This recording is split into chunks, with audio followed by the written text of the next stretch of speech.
सिया राम मैं सब जग जानी, करहूँ प्रणाम जोरी जुग पानी।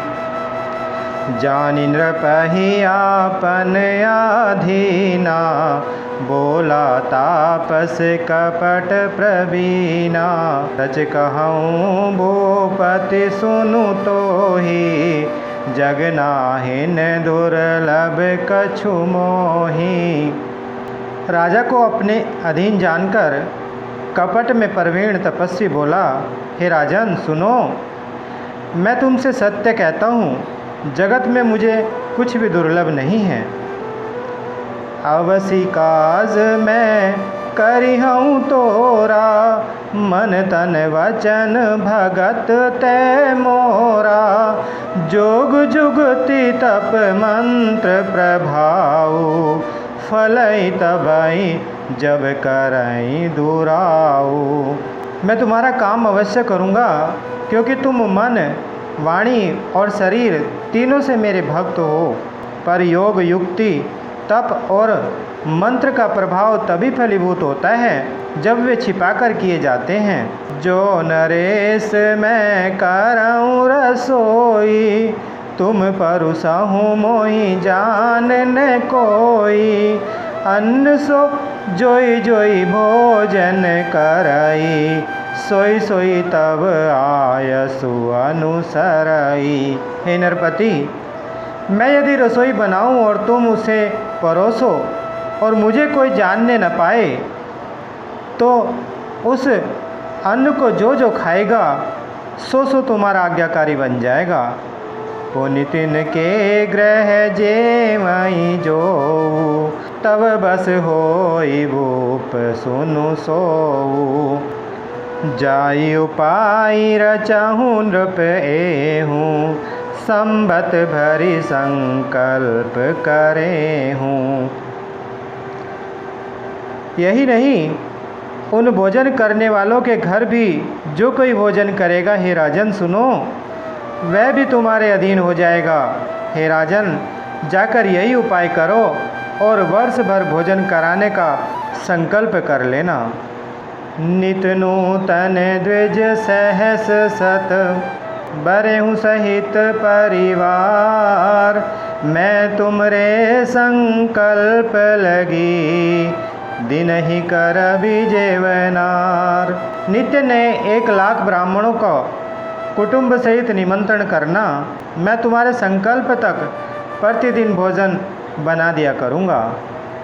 एहि विधि भूप कष्ट अति थोरे, होई हहि सकल विप्र बस तोरे।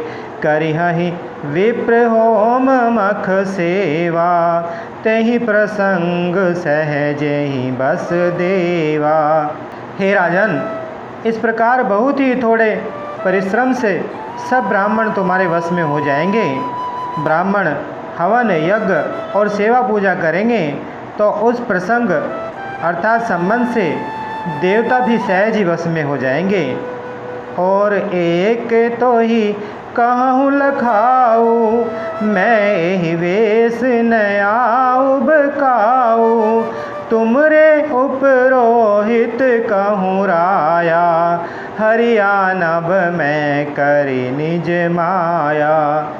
मैं एक और पहचान तुमको बता देता हूँ कि मैं इस रूप में कभी ना आऊँगा। हे राजन, मैं अपनी माया से तुम्हारे पुरोहित को हर लाऊंगा।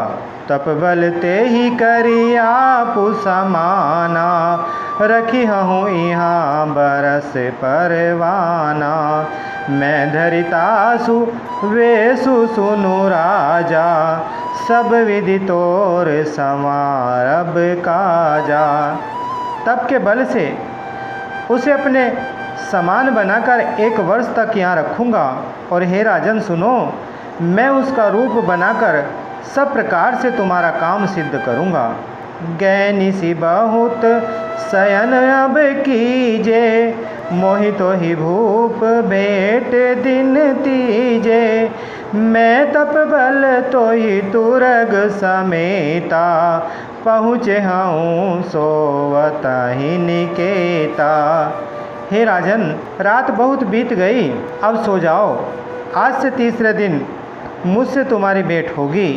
तप के बल से मैं घोड़े से ही तुमको सोते ही घर पहुंचा दूंगा। मैं आऊब सोई वे सुधरी, पहचाने हूँ तब मोही। जब एकांत बोलाई सब, कथा सुनाऊँ तो ही। मैं वही पुरोहित का वेश धर कर आऊँगा।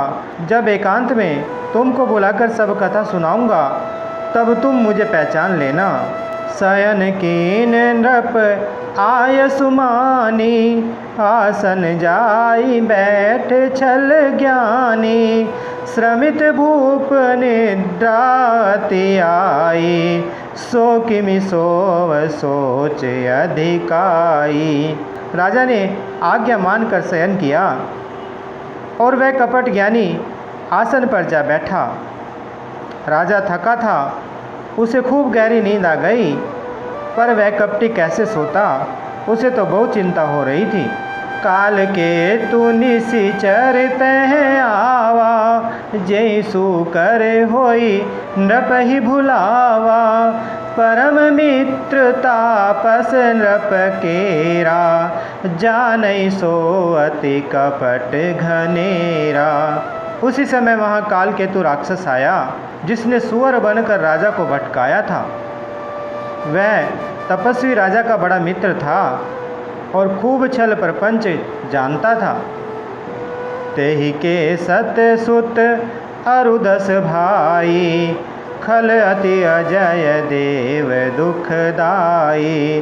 प्रथम ही भूप समर सब मारे, विप्र संत सुर देखी दुखारे। उनके 100 पुत्र और 10 भाई थे, जो बड़े ही दुष्ट, किसी से न जीते जाने वाले और देवताओं को दुख देने वाले थे।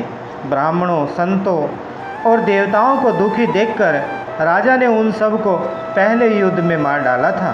तेहि खल पाछिल बायरु संभारा, तापस नृप मिले मंत्र विचारा।